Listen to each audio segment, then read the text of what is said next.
Hello, everybody, and welcome to the Ante Room, brought to you by Heart in Hand, the Modern Oddfellows Guide, at oddfellowsguide.com.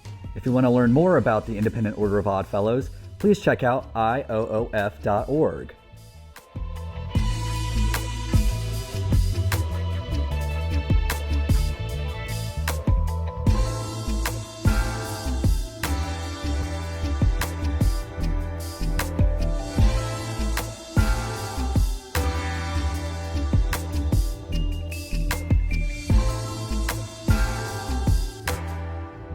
On those different levels. All right, remember that answer. Okay, so what's an example of bad training? How long did it take to write the book? Yeah, well, I started it when I was Grand Instructor 2018-2019. Originally, I thought it was going to be a Grand Instructor project, but I've never written a book before, and it turns out it actually takes 3 to 4 years to write a comprehensive book on this subject. All right, good answer. And then I came in about When did you get involved? Well, almost 2 years ago, between 18 months and 2 years ago. so wait, you came on board like 2020? Yeah, it was like fall of 2020. Yeah, the writing actually picked up speed Or considerably 2019, during 2019, COVID. yeah. It was basically my my COVID project while sheltering in place at home. What were some influences? That's a good one. Good Reverend. Yeah, that was my main influence, was the Improved Oddfellows Manual by Reverend Grosh. And then, of course, the Ross and the Yeah, no, but I mean, all of those. the Grosh. The Grosh is the only one I've actually read cover to cover. By and far, the Grosh. And it's all because of that story that I tell in the introduction about how an older member of my lodge gave me a copy of Grosh's Improved Oddfellows Manual from the 19th century, like an actual antique book. And it was a huge influence on me. I have several different editions of it, and I feel like of all the Oddfellow books that I've collected, I feel like that would be the one that I would want to own every edition of. Okay, you're a little more hardcore than me. That's really... Who is this book good for?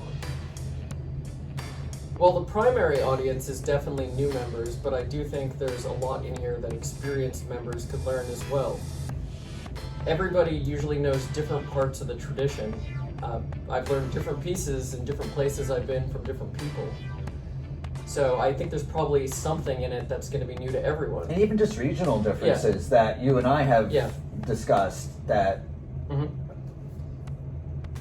So yeah, definitely one of the things I'm going to try to work in there is kind of a plug to get to get more information from people on regional differences we might not have captured yet, because I only have experience in 2 different Grand Lodges. Yeah.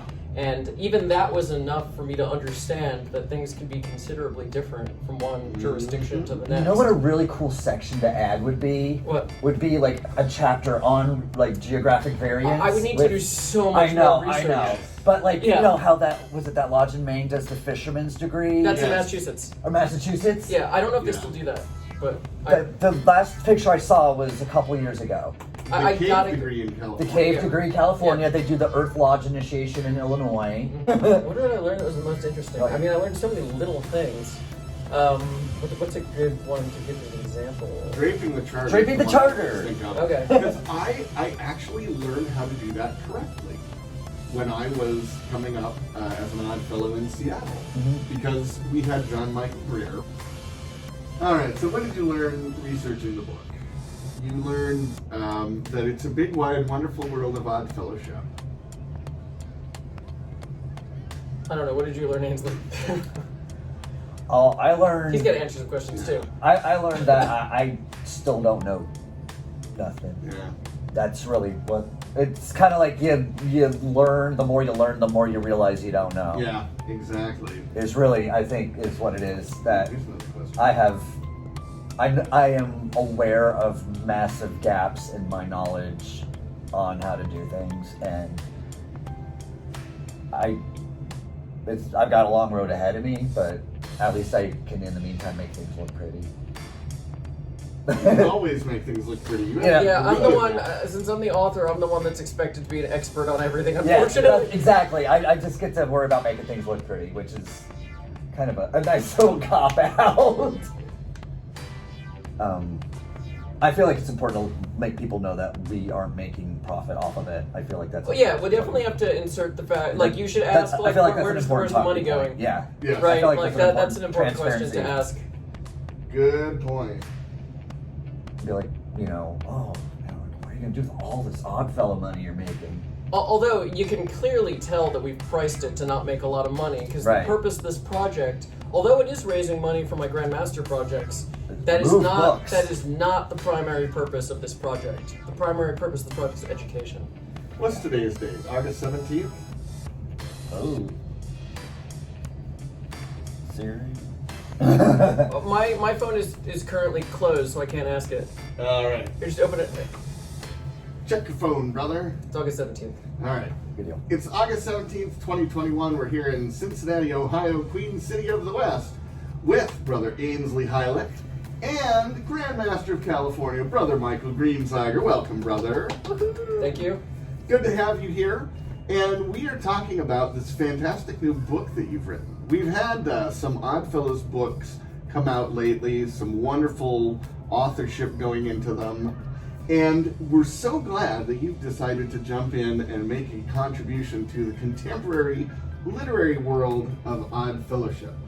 So, why did this book need to be written? Well, I think it got its start because in my travels as an Oddfellow, one thing that I've noticed repeatedly is that education is an ongoing challenge for our order.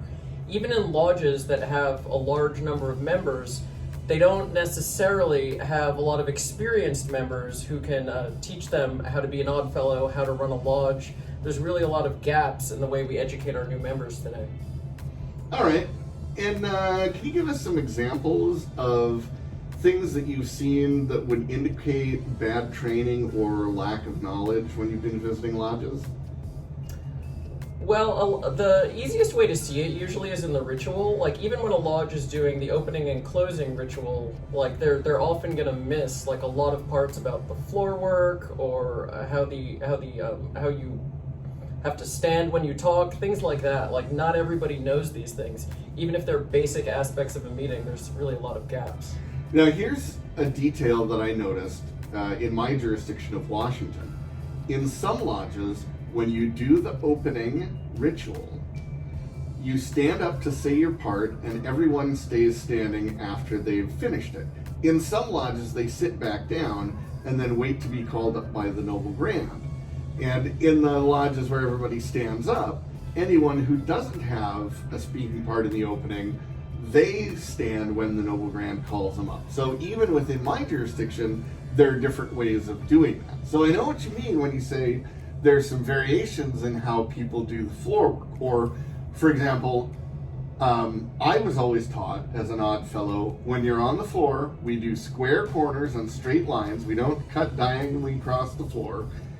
And you also don't cross in front of the Noble Grand.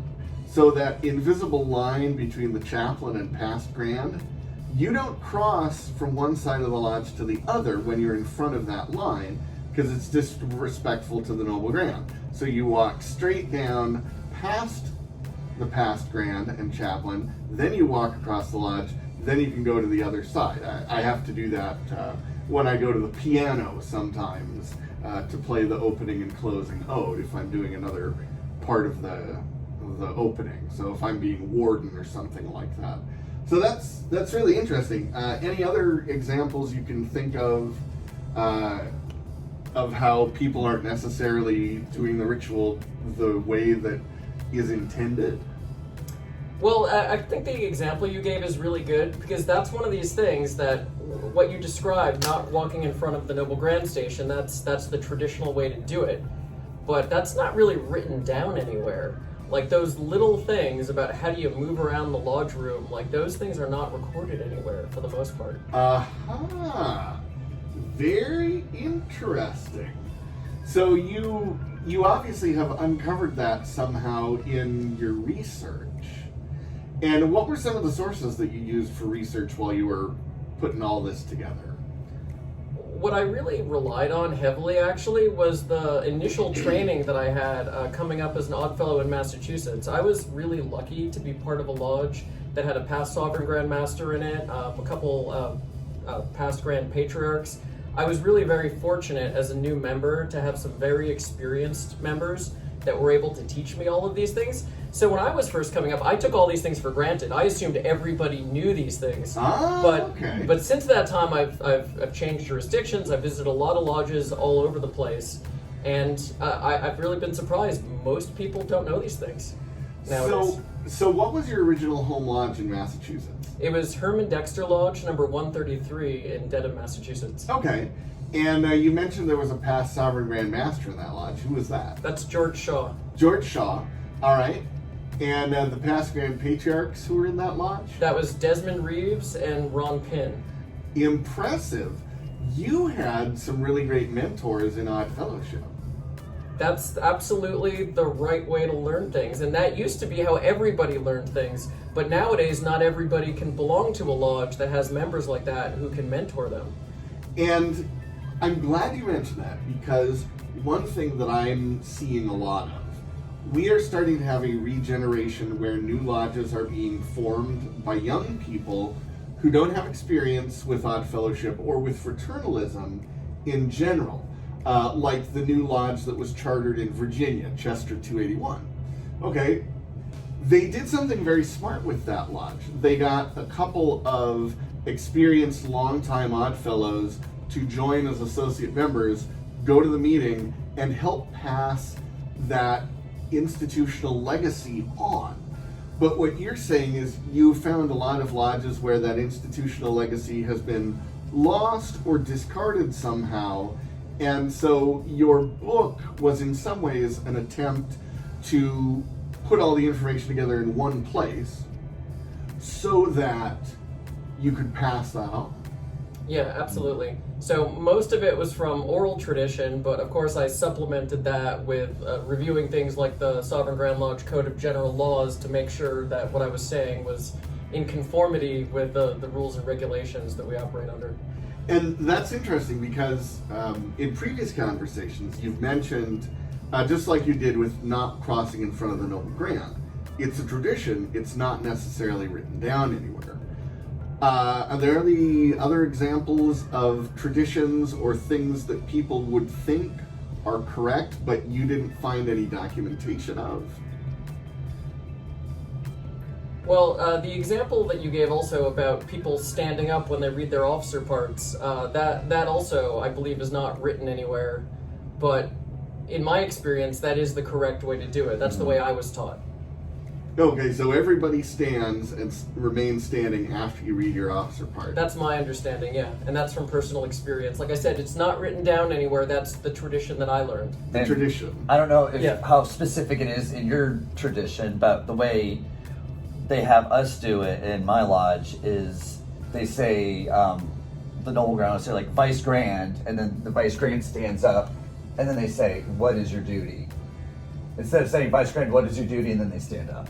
It's a very And sometimes these little traditions vary from one jurisdiction to the next. Mm-hmm. And in those cases, I'm not actually even sure which one's right. Maybe they're both right. Like one example of that is when you're balloting on a new member, when does the Warden cast their ballot? Because of course everybody has the Noble Grand and Vice Grand ballot first. Yep. We just had that situation happen. But then when I first started in Massachusetts, the Warden would ballot last after all the other members had gone. But when I moved to the jurisdiction of California, I discovered that people in California lodges, the Warden ballots first. Huh. Now, I couldn't tell you which is the original version. Maybe there isn't one, I don't know. This is something where there's variation, definitely. Now, here's another wrinkle on that. The way that I have seen it done in Washington, and the way that I learned, is Warden and Conductor get the ballot box, and they do all the things, take it to Noble Grand, take it to the Vice Grand, put it in the center of the floor on the pedestal. Warden has the axe, Conductor has the spear. They stand behind the ballot box, and they cross the axe and spear. They let one member in at a time and then cross the axe and spear again. Once all of the members have gone through the line and voted, then the Warden votes, and then the Conductor votes. And then the Noble Grand declares the ballot closed. So in Washington, what I've seen is the Conductor votes last. So that might be another variation I'm going to have to include in a future edition of the book. Actually, one of the things I'm really hoping is, since I really only have experience primarily in 2 different jurisdictions, I know that a lot of other people come from jurisdictions where things might be a little bit different. So I'd actually really love to get input from others if their jurisdiction does things differently, because I do want this book to be as reflective as possible of the overall Oddfellows tradition and not specific to one jurisdiction. And so many things, especially in Grand Lodge, are different. And we plan on doing editions separate from just this. So this is we've got the book out the door. It's good, and we are looking forward to down the road being able to have additional updates to it. So that way, if people want to every 5 years get a new copy or something, and planned obsolescence. Yes. So one other variation that I've seen is when I was a very young Oddfellow, I went to visit lodges in Rochester, New York. And I noticed in both lodges I visited in Rochester, the order of business was different. Now, it's printed in the ritual, but they had written into their books that certain things were done in different order. The one I remember is the Pledge of Allegiance was done out of its normal position. Because in the ritual, Warden and Conductor accompany the color bearer who posts the colors. You do the Pledge of Allegiance there. Since they were starting with the colors already posted, they had it in a different place in the ritual. There's another example of those kind of variations you're talking about. Yeah, I've very rarely seen lodges that actually escort the flags in. I saw it for the first time in 10 years while I was making a Grand Master visit recently, and I commended the lodge on it because I hadn't seen the flag ceremony literally in 10 years. But in my experience, most lodges start with the flags already posted. Yeah. And then they traditionally do the Pledge of Allegiance. But it doesn't mention the Pledge of Allegiance anywhere in the ritual. It's just when people already have the flag posted, they just sort of know that's the tradition. We say the Pledge of Allegiance now instead. We even have an additional kind of line that they teach us to say, the Warden will now lead us in the pledge. Yes. That it's not in the book. We just have to teach the Noble Grand. Yes. And at that point, you got to say that. Yeah, another example of a set line that you're supposed to know that's not written down anywhere, at least in Massachusetts, when you're on the Finance Committee and the Noble Grand calls for the report of the Finance Committee, the chair of the Finance Committee is supposed to say, the Finance Committee has examined the bills, found them to be correct, and recommends they be paid from the proper funds. It's not written down anywhere. Yeah, we actually have a very similar tradition in Washington. The Finance Committee, having reviewed the bills, finds them to be in order and recommends they be paid. That's what we say in the lodges that I'm familiar with in Washington. So it's interesting the way that Odd Fellowship has diverged slightly in these different jurisdictions. And as we get more new growth from new lodges coming in, I'm curious to see how those lodges will pick and choose from the remaining traditions. Now, hopefully, everyone will buy several copies of the Oddfellows Primer, and you will all run your brand new lodges completely correctly. So that's the big hope here. Now, how long did it take you to write this book? It definitely took a lot longer than I expected it to. I actually first started working on the project when I was a Grand Instructor of California from 2018 to 2019. I was thinking, hey, I'm the Grand Instructor, I'm supposed to be teaching people things, why don't I write this book? I foolishly at the time thought I can write this book that year, but it turned out to be a much bigger project than I had counted on. Fortunately, the timing of writing the book worked out well for me to do it as a Grand Master project for this year. And actually, the COVID pandemic really helped me. This really became my COVID project. While sheltering in place in my home, I had a lot more time to write, so that really helped move things along. But even once the writing was done, I finished the basic writing on the book over a year ago. Then we had all these other steps we had to do, the layout, proofreading, editing. It really took a long time. Doing a book is much more involved. Now I know it's involved now that I've done it. A lot of learning as we went and kind of working it out and figuring it out as we got to each kind of hurdle in the road. And the accountability meetings were, I think, definitely, for me at least, the secret.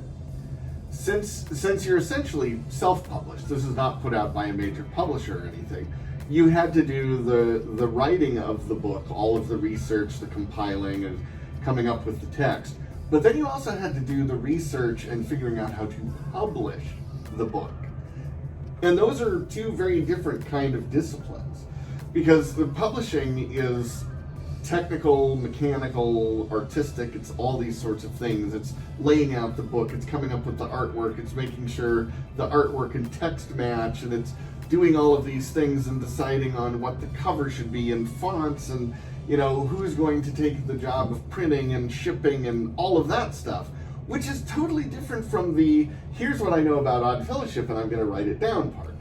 So that sounds like a really, really big undertaking. So what was that overall process like of coming up with the idea, writing the text, researching it, proofing it, and then turning it into an actual product? In a lot of cases, it was, as Ainsley alluded to, really just figuring it out as we went along. Like, first I wrote the text, Ainsley did the images, and then we had to figure out how to put it all together. Fortunately, we were lucky, and there was a member of Ainsley's lodge, Lisa Connery, who was a professional layout artist. That's what she does for a living, and she graciously volunteered to do this for us. So that helped a lot, and she really taught us a lot of what is necessary to do a professional quality book. I'm patient with our stupidity as we were learning, she had to coach us through a lot. Yeah. So you would say you were groping through the darkness, awaiting some sort of enlightenment in this process. Tell me how that's applicable to Odd Fellowship. I'm going to let Ainsley take this one. Sure, give me the one about the groping. You've always been a very hands-on person. I definitely feel like... Yes, you do feel like. Tell us, how do you feel? I feel like... Show me on the doll where the bad man touched you. This is going to a dark place. Go to my happy place. Go to my happy place. Okay.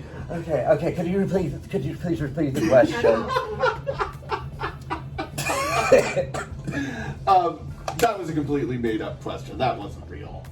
That was just for our own entertainment. Yeah. The process of putting this book together, how much of it would you say was the researching, writing, putting it together? How much of the process was the actual design, layout, printing, shipping part?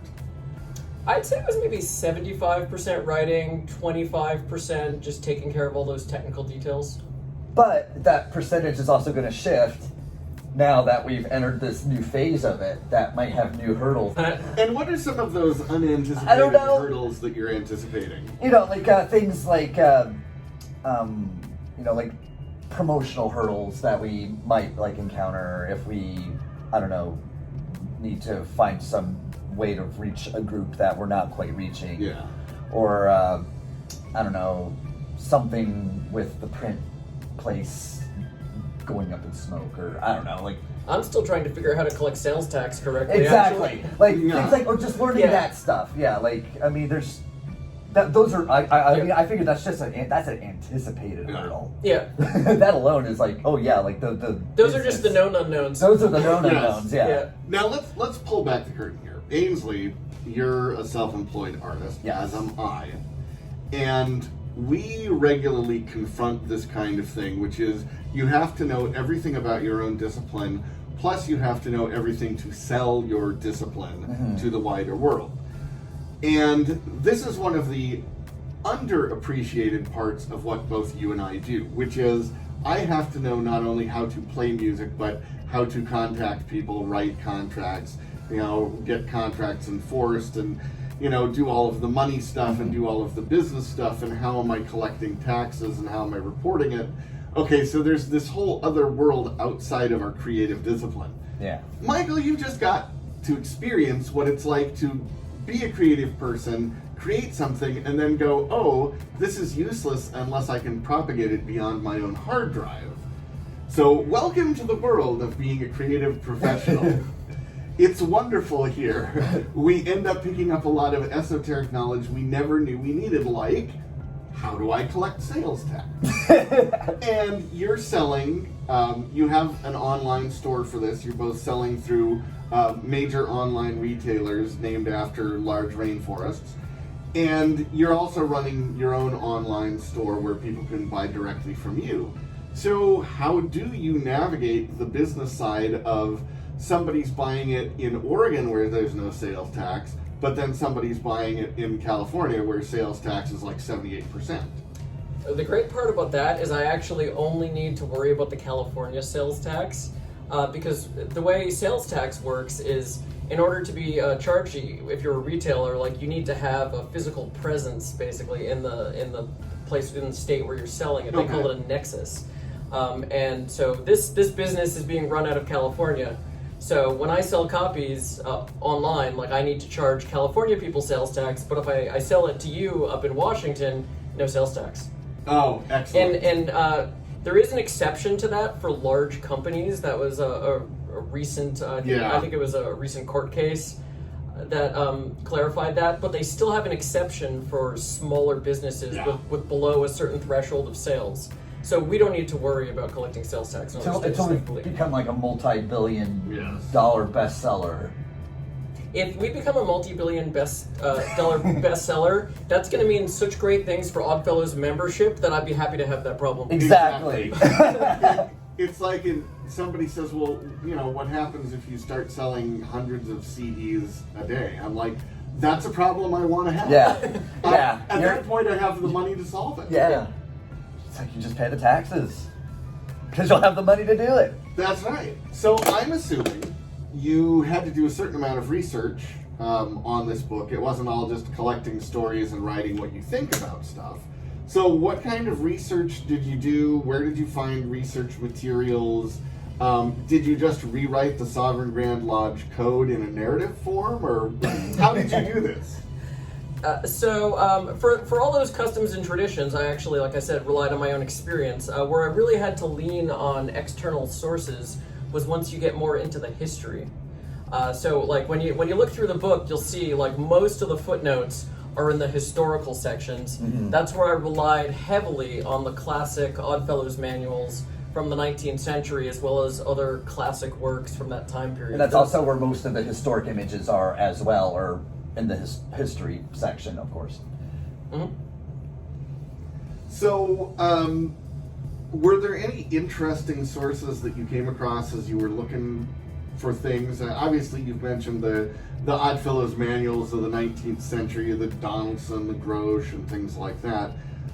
Were there any other kind of unique gems that you dug up in that research process? Maybe old newspapers, old Oddfellows periodicals, or anything like that? Yeah, the only place where I had to rely on newspaper sources is actually when I was talking about Amos and LOTO, the Oddfellows Fez-wearing fun groups. Okay. And the reason I had to rely on newspaper sources for those is because nobody's ever written books about them.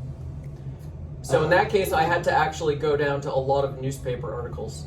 Okay, so you did some periodical research too. That's very interesting. So the book is called The Oddfellows Primer, which would seem to imply this is what gets you started in Odd Fellowship. So what are the kind of things that people are going to learn if they buy this book? So of course they're going to learn about the history and origins of Odd Fellowship. They'll learn about like the traditional meaning of what does it mean to be an Odd Fellow, how should an Odd Fellow act. There's also quite a lot of practical information on how do you run a lodge. The longest chapter in the book actually basically runs you through the order of business of a lodge meeting, and it fills in all those gaps that you don't get in the Red Book. Like in the Red Book, you just get a list of the order of business.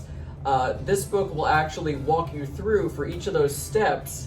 What do you actually have to do? It also gives tips on how to do them effectively. So that's something you'll find here. Now, that sounds incredibly useful.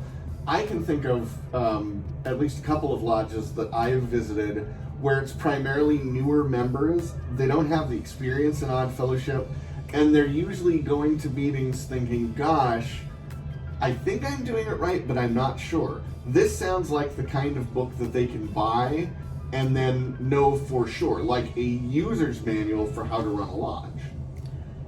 And it also has ways that you can make your experience better, that you can bring to the lodge, that are some of the older traditions that a lot of members might not know about, like things like the Warden's axe and the tradition of passing the axe and collecting donations on the blade, that lodges can easily bring back if they happen to have one of the Warden's axes around, if they're so lucky, or they could have a prop or something rigged up, or how to drape the charter, or how to properly ballot. There are these things that they can be like, hey, did you know how to do this? And maybe the past grand will be like, oh yeah, we used to do it like that. And be like, hey, can we bring it back? That's really what we're hoping starts sparking a little bit. And I especially love the tradition of collecting donations on the Warden's axe. My home lodge in Seattle, Ballot Alki 170.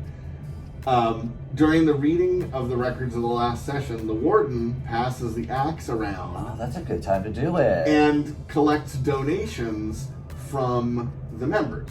Those donations are cataloged as an axe fund. And then at the end of the year, one of the things they do in their end of year meeting is they decide what charities they're going to give the axe fund to. And so to me, as someone who was initiated into that lodge and learned Odd Fellowship there, it is second nature to just collect charitable donation money during the reading of the records, Yeah, I think that's a very unique practice to your lodge. I've never actually seen a lodge collect money on the Warden's axe, although my understanding historically is that used to be the way that they would collect the money for benefits. Yep. If a member was sick or if a member died, they would pass the axe at the meeting. And for the most part, my understanding is that practice went away as they moved to a more systematic way of collecting dues in order to be able to fund all the member benefits. Prior to that, it was just pay as you go through collecting on the axe. And it's one of our older traditions that way, that kind of got phased out. Yeah. All right, so aside from how to run a lodge and some of the more interesting traditions of the past, what else are readers going to learn about Odd Fellowship? So I also, like many of the old manuals, we have a chapter on the symbolism of all the different Oddfellow symbols. So we run through all the different Oddfellow symbols and give some of the traditional or even more modern meanings of them. And the degrees, the kind of the little bit of the breakdown of the lectures of the degrees and what the meaning taken away from those are. Okay, so and for some nuts and example, bolts things like jewels and regalia and stuff like that. Very useful. What is the weird one with the kind of double curvy shape on it? And you're like, oh yeah, that's a scene supporter. Yeah. Or, this one is a left supporter of the vice grand, or this one's the past grand's jewel. And so you understand that stuff in the back of the closet that you never actually take out and use for meetings. You mentioned the symbolism. Give me an example of something that you learned researching and writing about the symbols, like a particular symbol that you didn't know a lot about and learned more about, or that you think is really meaningful to Odd Fellowship. One of my favorite symbols, actually, is one of the ones that I used as one of my Grandmaster symbols, and it's the moon and 7 stars. Now, everybody thinks of that as being a Rebecca symbol, and it is an important part of the Rebecca degree, but that symbol has actually been part of our order since before the Rebeccas even existed. Okay. And so, by reading through some of the old manuals, I learned that the traditional meaning of the moon and 7 stars is the orderly workings of the created universe. However, that's the original meaning, I give that, but I also like to layer some more modern interpretations on top of that. So with the moon and 7 stars, I like to talk about the dichotomy between the moon, which is a singular luminary, and then you have the 7 stars, which are a multiplicity. And to me, what that symbolizes is that in Odd Fellowship, we need both unity and plurality. On the one hand, We all are bonded together through shared ritual, tradition, symbolism. Like, those are the things that make us all Oddfellows. But on the other hand, we have this incredible diversity, because Oddfellowship has always existed for the purpose of bringing people together from all different walks of life. So that's why I really love that symbol, because to me, that's what it symbolizes in addition to the original traditional meaning. Now, here's a curveball for you. The Grand Lodge Regalia, the Grand Master wears the sun, and I believe it's the Deputy Grand Master who wears the moon. Right? Is there any connection between those celestial bodies that are used for the Grand Lodge Regalia and any of the other symbolism like the moon and the seven stars? I don't think there's a relation there. If I had to just guess why we have those symbols for the Grand Master and for the Deputy Grand Master, the thing that I would think about is actually the 1797 ritual from the Patriotic Order of Oddfellows, one of the groups that merged to form the Grand United Order that we ultimately come from. Okay. So if you read the ritual of that group, they actually have the sun as the symbol of the presiding officer, and they have the moon as the symbol of the second in command. Well, I'll add this, which is one of our past Grand Masters in Washington, who's a good friend of mine, Deward Fife. He said, if there were regalia for the junior past Grand Master, it should be a setting sun. And I think that makes a lot of sense, because if the Grand Master wears the sun regalia, the junior past would have regalia with a setting sun. I think that's a very good idea. I think that is why the past grand actually is the star, because since in the 1797, they explained that the moon is a reflection of the light of the sun, and so the vice grand is a reflection of the noble grand and their wisdom, and they're collecting the light and the wisdom from that noble grand as they're learning, so that when they move their way around, and they are then the sun, they are the light of the lodge, and then they cast over into the twilight of the evening star, or whatever setting, Yeah, that makes a lot of sense. Yeah. And one thing that we learn in the third degree is that symbols have a lot to teach us. And so it makes sense that in the primordial soup of Oddfellowship, prior to Wildy and Ridgely coming along, that there would be this reference to celestial bodies, because that was something that was very important, particularly in the later part of the 18th century. And I think those symbols, as well as many, many other symbols we use, are simply part of the shared heritage of symbolism that pretty much all fraternal orders, as well as many other types of groups, draw from. Yeah, I think one of the more common fraternal symbols is the all-seeing eye. And I have a friend, a musician that I work with, and we have played gigs in many different fraternal orders. And his observation after playing in an Oddfellows hall was he saw a painting of the all-seeing eye, and he looked at it and he said, the Oddfellows all-seeing eye seems to be really compassionate, whereas the all-seeing eye that he's seen in other fraternal orders that use it seem very cold and judgmental. And I think that was a very astute kind of observation. I think I understand what he's picking up on, but maybe if he wasn't like artist trained on symbolism, because what differentiates the Oddfellow all-seeing eye from the Masonic one is the blaze of glory that surrounds it. Yes. So that would be something that would help make it a brighter, sunnier, more or less menacing seeming symbol than just the eye. Yeah, because just the eye, it does have kind of a cold, judgmental quality about it. Whereas I think the way he characterized our all-seeing eye as being compassionate, I think that's so much in keeping with the philosophy of Oddfellowship that we are all children of a common creator and preserver, And he's looking out for our best interests up there. You know, he sees what we're doing. It's not judgmental. It's very caring. It's very compassionate. Almost paternal in a classical sense. And also the idea of like, you have the whole group of people that have their eye on, you know, like, Yes. not in a bad way, like we got our eye on you, but like they're looking out for you. And if you're in harm's way, they're going to let you know. Now, since we mentioned some of these past things like symbols and whatnot, what were some of your influences when you're writing this book? Definitely my strongest influence was the Improved Oddfellows Manual by Reverend Grosh. As I talk about in the introduction, actually one of my formative experiences as an Oddfellow early on was being gifted actually a copy of the Improved Oddfellows Manual. The copy is actually from the 19th century. It's an antique book. And I read that thing cover to cover multiple times. And it really was a powerful influence in really like bringing me deeper into Oddfellowship. And that's definitely a huge part of the inspiration for this book as well. All right, and now what are some other inspirations for you? You know, not just books that you've read, but like particular people, members, experiences, things that you said, oh, that's brilliant, that's got to go in the book.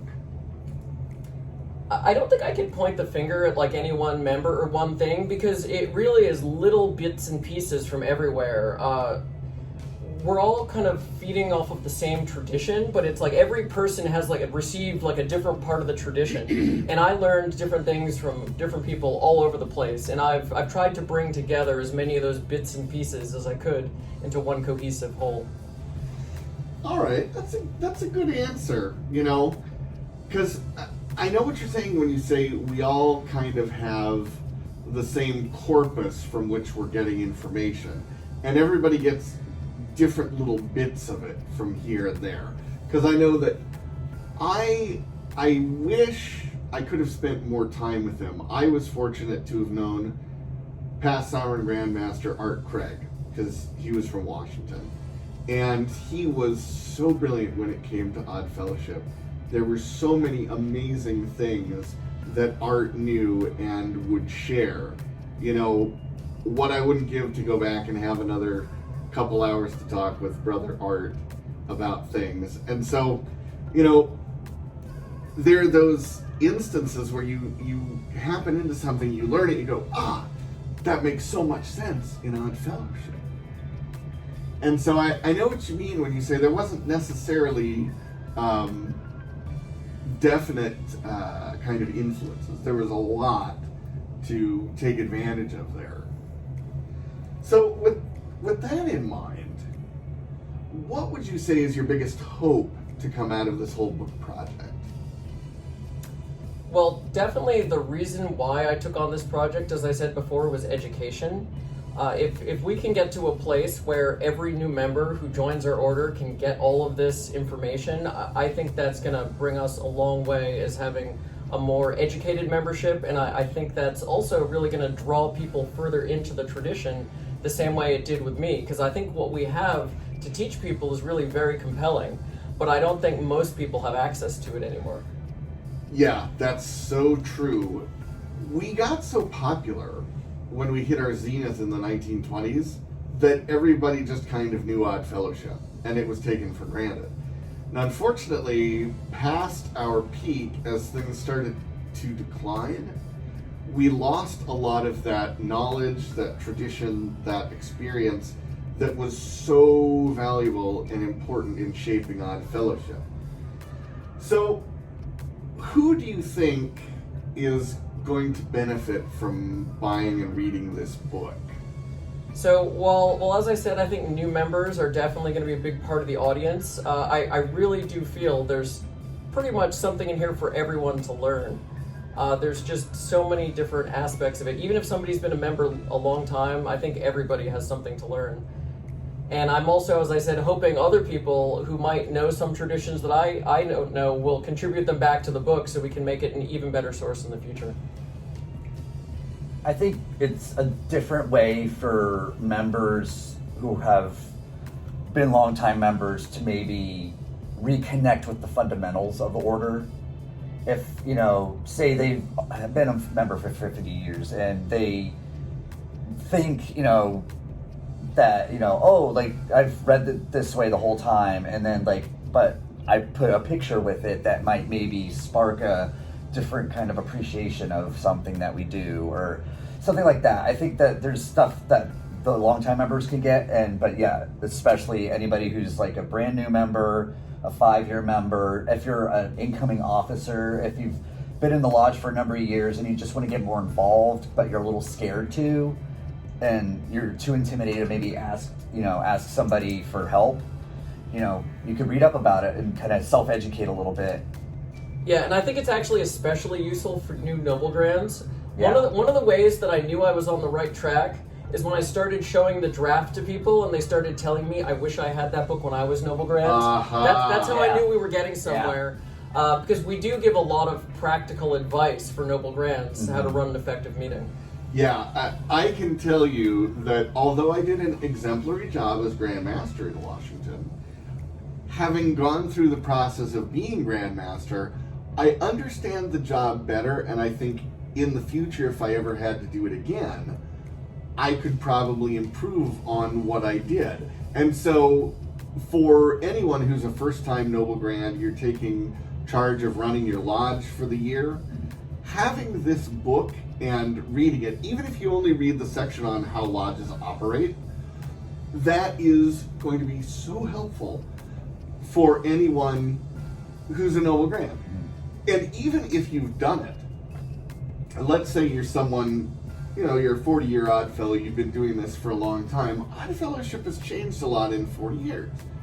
And if you just want a trip down memory lane for nostalgia's sake, like the old timers who sit at the back of the meetings and they say, remember the days when we used to get together and play pinochle, and the encampment would take the LEA ladies out for dinner and we did all these wonderful things. I think this book captures a lot of that spirit of the warm, friendly, inclusive way that so many things used to be done. So even if you're a longtime member, this is a perfect book, even if you're just buying it to reminisce about the good old days. Yeah, and if you're a longtime member, even if you know every single thing about what to do in a lodge, how to run a meeting, even if you know all those things, most people don't know the reasons for those things. Yes, that's true. And so we often delve into those. Some of those reasons are historical or practical. I try to, as much as possible, explain why things are the way they are. That's very helpful. And that makes it easier for people to remember it as well. Yeah. And it makes it easier for them to do it correctly if they understand the functionality. Oh yes, that's another thing that Instead of just blindly following the rules. That's another thing that would have been super useful as Grand Master when people said, well, why do we do it that way? If I had a better answer than because that's what it says in the code, not that people didn't respect that, but I missed out on an opportunity when I could have helped my members to learn, but I didn't know the information. I didn't have the background on that. So that's another good point. And I actually learned something as part of this. I learned it from Ainsley, actually. I wasn't aware that the spears were used in draping the charter, because I've never seen anyone do it that way. But in Illinois, where Ainsley is a member, they still do that. And you use crooks in the encampment. Yes. And we use the spears in Washington when we drape the charter. You have the warden and conductor. They escort the chaplain to the center of the floor. He or she does the prayer from there, and then the past grand will indicate that we should honor our fallen member by putting the drape on the charter. The warden and conductor go over there with their spears, they pick up the drape, put it on top of the charter. And that's kind of a broad sketch of the draping of the charter. But that's one of those aspects. We have these specific rituals in Odd Fellowship which make the experience meaningful, and too many places have lost those. One thing, if you'll allow me to make a suggestion here, I would like for a renaissance to come about in Odd Fellowship where people read this book and go, that was so cool. We used to do all these fun, cool, interesting, unique things. and start to bring those traditions back in the lodge, like collecting donations on the head of the axe, or doing the full ritual for draping the charter, or the balloting ceremony. There's another one that some lodges don't have a clue that there's an actual correct ceremony for balloting on candidates for membership. Now, I would love to see that come back. Yeah, generally we haven't put like full rituals and ceremonies into the book, but that's a really great example with the balloting, because you're right, that's not in the Red Book also. People usually have to rely on those little instruction booklets for members that are published by jurisdictions to learn things like that. And we, in Washington, we have it in our Washington Digest. Draping the charter, balloting, a few other of the ceremonies are outlined in the Washington Digest, which is published in a black binder. So we have the green book and the black book. And it used to be on page 128, but the most recent version of the Washington Digest that was printed left out page numbers, so now I never know where to find it. But I used to remember it's page 128, so that when it was necessary to do one of the ceremonies, we could find it quickly. And since you're not putting, full explicit ritual or anything in the book, which would be inappropriate, of course, members who are interested in this, members who read the book and go, that's so cool, we got to do that in our lodge, and they want to learn the actual ritual, this is where you can engage your Grand Lodge. You call the Grand Secretary, or you email the Grand Secretary and say, hey, I just read this book. I want to bring back more of the traditions of Odd Fellowship. Can you teach us? Can you come to the lodge and teach us? Or if you're lucky and you have one of those wonderful senior members who remembers everything when it was done the absolute best way, we have Butch Wrighton in Washington, who is such an amazing gift to Odd Fellowship. He always has the answer, and he always remembers the way it was done when it was done best. Going to that member and saying, hey, we've lost this tradition, can you tell us how to do it? We want to bring it back.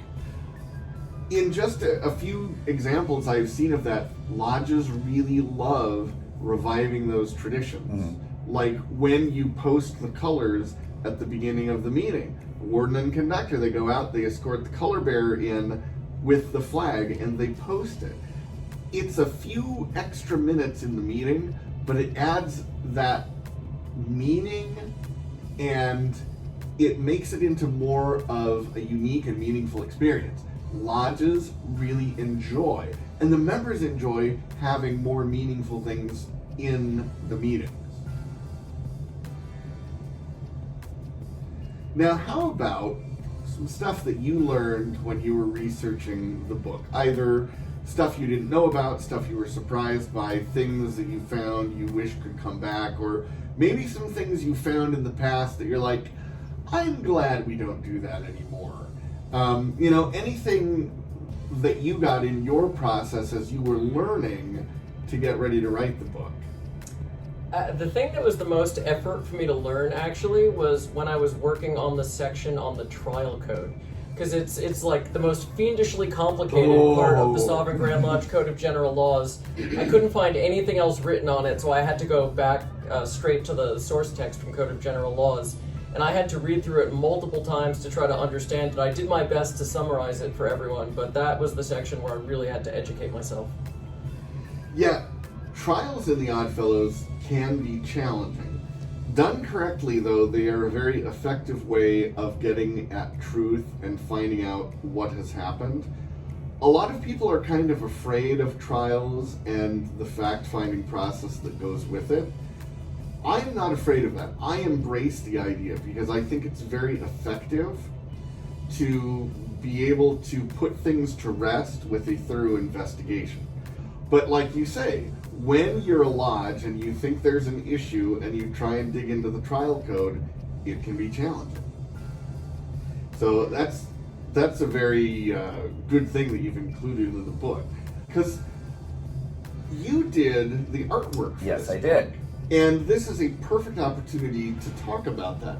I've looked at the preview copy, and the artwork is quite stunning. Now, some of it is obviously directly from earlier text sources. Yes. So I did use a lot of the historic, because there's, even with COVID, there was no way I could possibly produce that much art. But what I was able to do was supplement with, sometimes you just can't reinvent the wheel. And there's an image that is already great. I'm not going to redraw the Seven Stars Tavern. No. That image is, that's it's iconic. Yeah. Literally iconic. It would be a sin. So there's a lot of historic images in there. Some of them are ones that people have probably never seen before, because I have amassed quite a generous collection of old Oddfellow texts that, like Oddfellows Illustrated, which is a pretty rare one. I think that's the Tal Schaffner. So there's a lot of images from that, like really rare text that you cannot find scans of on either loc.gov or archive.org.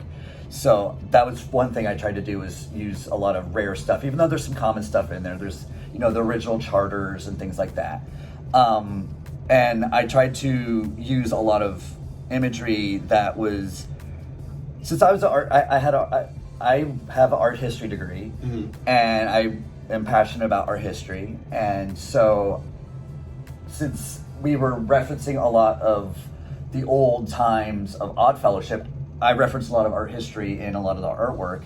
So if somebody, who's a reader is, they got a pretty good knowledge of, art history, there's some pretty common ones there for, most people too. You're gonna be like, I've seen that before, and it's kind of like a little wink and nod to some of my favorite pieces through time. And in addition to reusing some existing artwork, you also did some really, really nice work in this book.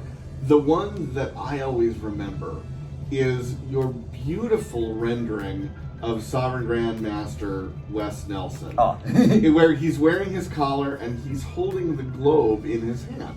The globe is an important symbol of Odd Fellowship, and he is the Sovereign Grand Master. He literally holds the world of Odd Fellowship in his hand. That's both brilliant visual communication and wonderful allegory at the same time. And that's where that art history degree comes in, is understanding visual language and how people read an image and how to put things together to convey that concept. That is an example of the artwork in this book, which I think is such a really important and vital part of the work.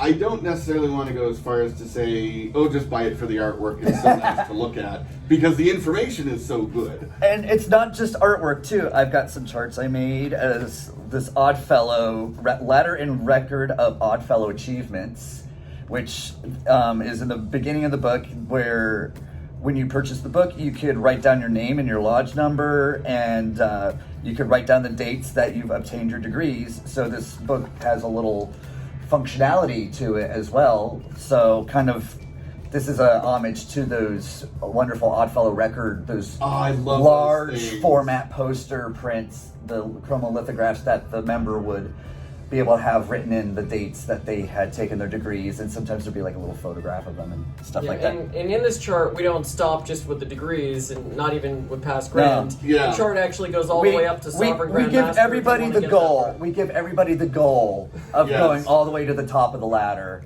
Yes. So that's everybody's goal that we give them to. Their charge is to shoot to the top. Yes. If they buy this book. Now, let's talk a little bit about the cover art here, because this is incredibly rich in symbolism, and that's not by accident. You have an art history degree, so I know you and Michael were thinking very long and hard about what the cover should tell people. I'll let Michael take that from the start, because it started with your symbol. Sure, yeah, actually the cover actually is based on my Grand Master symbol for the year, which was of course also designed by Ainsley. Yes. So that's actually a cover we're just going to be using for this year while we sell the book during my Grand Master year to help raise money for my Grand Master projects. It's essentially like the commemorative, like Grand Master version of it. We're going to change the cover to something else next year. It's the collector's edition, the limited first edition. Yes. Because Yeah. once you change the cover, you can do your second edition. Yeah, but just to explain what the symbols are on it, on the cover, what we have right now for my Grandmaster symbol are my 3 symbols, actually. My main symbol is the Hourglass, and then I have the symbol of the serpent, which I use in the form of the Ouroboros, that's the serpent eating its own tail, and then the third one that I already talked about was the moon and 7 stars. So that's what you see combined in that image. And what do each one of those things impart? What does each of those mean? So starting with, you've already talked about the moon and 7 stars and the orderly nature of the universe, Yep. but what about the Ouroboros, the snake eating its tail? Sure. So traditionally in Odd Fellowship, the serpent is a symbol of wisdom, and that's actually a very common symbolic meaning for that symbol. Although in some other cultures it has other meanings, but that's a very common one, and that's what it usually means in Odd Fellowship. But when you take it in the form of the Ouroboros, it's a reminder that history tends to repeat itself. The same sort of things just keep happening again and again. So, like, the perfect example of that we're having right now is the COVID-19 pandemic. It's really not so different from what happened 100 years ago with the Spanish flu epidemic. Yeah. Right? And there's some other places where we see history being cyclical with an Odd Fellowship. Like, one thing I've observed in recent years is that oftentimes younger members today have become more interested in, like, the rituals and traditions Yes. than they were in past generations. So, like, way in the distant past, everybody was into it, but I think we went through a time period where it was less popular, but now things have come full circle. Yeah. And what about the Hourglass? I see wings on the Hourglass. So the Hourglass is a symbol that time is fleeting. That would be the traditional meaning of that. The wings on it are actually just a very common motif that we see in depictions of the Hourglass. And I think it just relates to the idea that time flies. Like flies. literal, Literally, time very flies. literal. Yeah. Time flies like an arrow, fruit flies like a banana. Ah. Thank you, Groucho Marx. Yeah. And then, of course, you've got the all-seeing eye with a blaze of glory around Of it course. above that. And then, obviously, author and illustrator credits. But the border, I love the border because you've got the 3 links, and they're connected together with infinity symbols Yeah. and with the bundle of sticks. And this is a direct homage. The frame is an homage to the Oddfellows Illustrated, the Schaffner book, as well, because every single page of that book has the most amazing border around it with the sickle and just everything. It's amazing. So I wanted to do a fancy border. And I like the choice of different versions of the 3 links, because you've got the kind of flat style of links, which are often used in European jurisdictions, and then you've got our North American round, sort of ovular. The roundy froundy. Yes, the oblate spheroid rings. And is there any particular reason for the infinity symbols linking the 3 links together? Well, I feel like it just is a good reminder of, just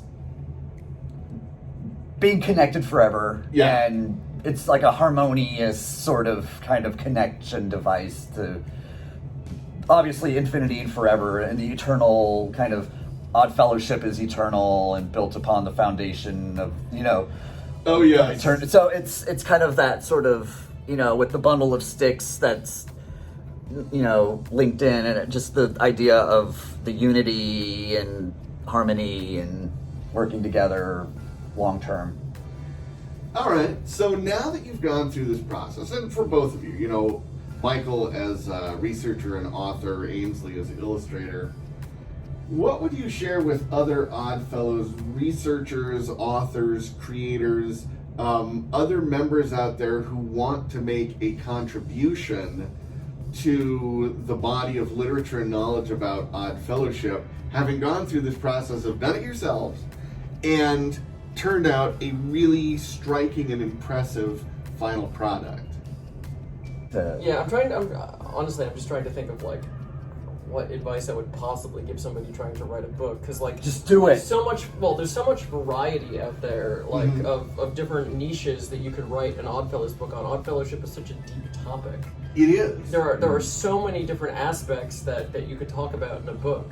Actually, this might be a good time to explain about Scott's book. Oh, wonderful. Yes. Wonderful time for a segue. Yes, wonderful. So, wonderful that you mentioned other types of books, because our good friend Scott Moy from Arkansas has also been working on a COVID book, and the name of the book is Think Like an Oddfellow. Just pull it up on your Amazon. Think Like an Oddfellow. It's available on Amazon. Yeah. It's got a green cover. You can't miss it. I do have a call into Brother Scott's literary agent. We're hoping to get him on for a future episode of the podcast.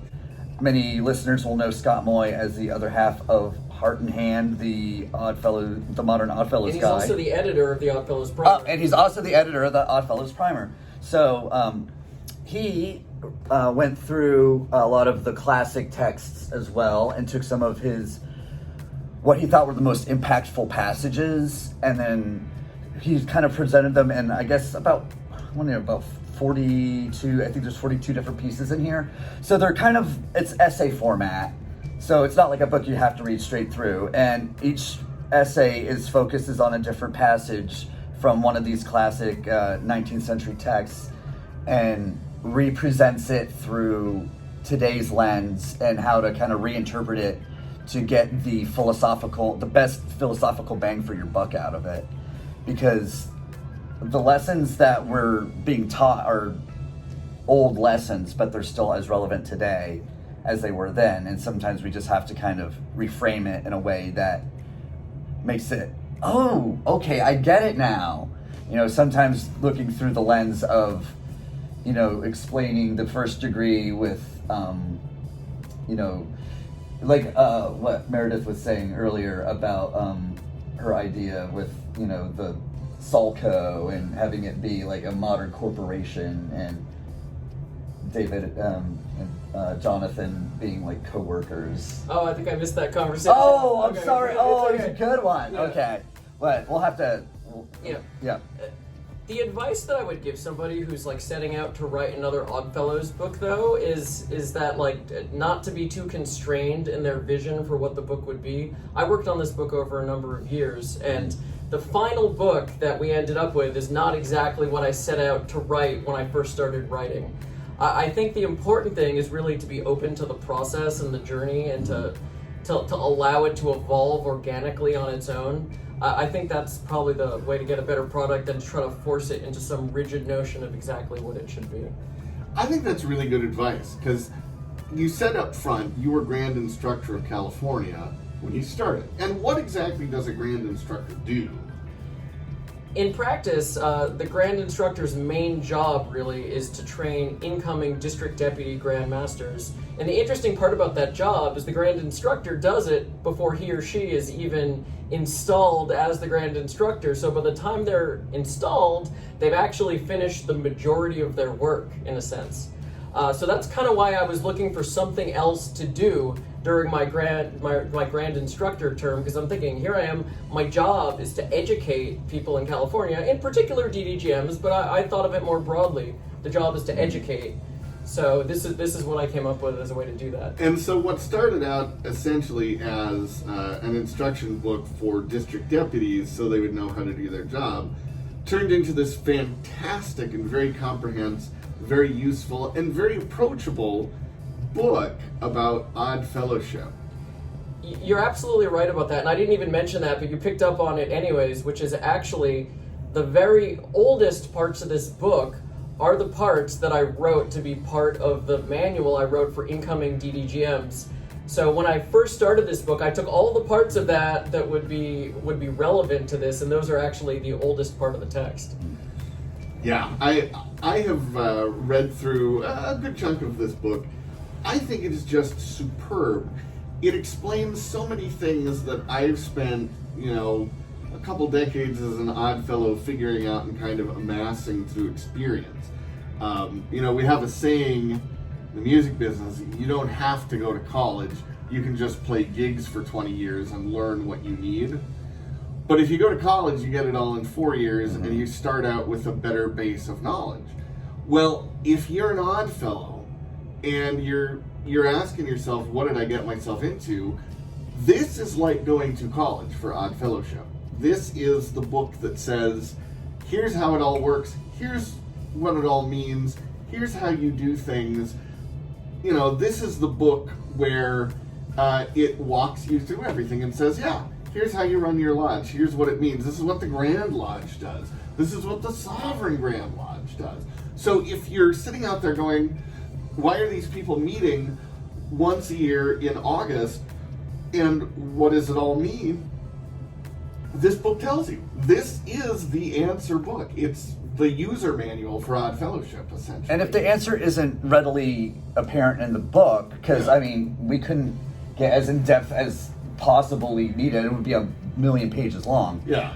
And it would never get done. But there's enough breadcrumbs to follow to find the answers you need.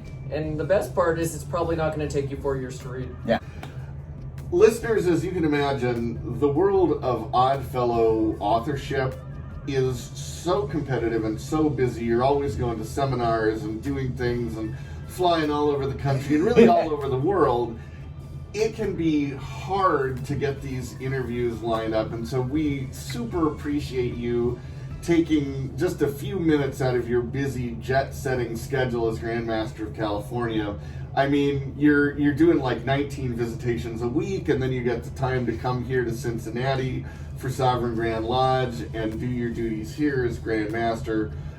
We super appreciate that, Brother Michael.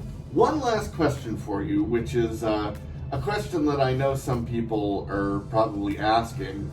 Where's the money going? You know, there's got to be a lot of money in publishing Oddfellows books. I mean, people are buying them up left and right, so you're putting the new pool in your house with this money, I assume, correct? So actually, all the money from the book this year is slated to go to my Grandmaster projects. And what we're planning to do in future years, once I'm done being Grandmaster, is we are going to keep the money for charitable purposes within Odd Fellowship. Yep. We haven't determined exactly where it will go. That's a problem for us to figure out next year. Yeah. For now, it's all going to my Grandmaster projects. And those are the Educational Foundation from Sovereign Grand Lodge, which gives scholarships to members and their families. The second one is the Three Links Camp, which is the California Oddfellows camp that we have, which is a great resource for our members. And then the third project is City of Hope, which is a cancer charity in California. That is fantastic. So this was labor of love, many hours of just knowing it was going to be for the good of the order. And although as I said, the money is going to charity, like the purpose of this book is not to make that money for charity. The purpose of this book is education. So as a result, we have kept the price for it as low as possible. The price that we ended up with is $15 for a copy, but fortunately we're able to also be able to offer a volume discount to lodges. We're selling the book 10 copies for $100 for lodges or individuals that order in units of 10. So really, our goal here is not to make money, though supporting the charities is of course nice. Our goal is really just to get this book in the hands of as many Oddfellows as we possibly can. And let me just make a suggestion for those of you listening out there. If you have a lodge, and especially if you have a lodge that's taking in new members, and you want to give them an excellent start in their career in Odd Fellowship, order 10 of these books, and as you initiate new members, hand them the book and say, welcome brother, welcome sister, welcome member. This is your introduction to Odd Fellowship. It's a gift from the lodge, because you cannot find a better book about Odd Fellowship at any price, let alone the bulk price of $10. So it's easy for a lodge to write a check for $100, send it in, they get 10 copies of the book, you give them out to the new members. And what a great way of getting new members engaged in Odd Fellowship right away. You know, that is such an excellent idea that you came up with, of doing this bulk deal so that lodges, grand lodges, can buy multiple copies. I'm sure you'd love to ship 500 copies to the Grand Lodge of Illinois. Oh, of course, yeah. So they can have them for sale in their Grand Lodge office, or they can give them out as prizes in raffles for fundraisers. There are so many great ways to use this educational tool to accomplish additional good in the order. Well, thank you so much. Any last words you want to share with all of our listeners here while we got you here? Go to oddfellowsprimer.org and get you a copy. That's right, oddfellowsprimer.org. And Brother Michael, any last words you'd like to impart to our listeners for this episode? Well, I just want to thank everybody for listening today, and I really hope that you all enjoy this book and you all find it useful. I certainly learned a ton from writing it, and I hope that it will teach a lot to everyone who reads it as well. And send us your feedback as well. You know, we want to know your stories, what you think about it, what you think could make it better, anything. Like, just we want to hear from people who read it and what they get out of it. Yeah, this is not the last version. We're Nope. going to continue. We're going to be continuing to improve this book over the years. So Yes. any feedback would be more than Yes. welcome. Excellent. Well, thank you so much. We really appreciate it.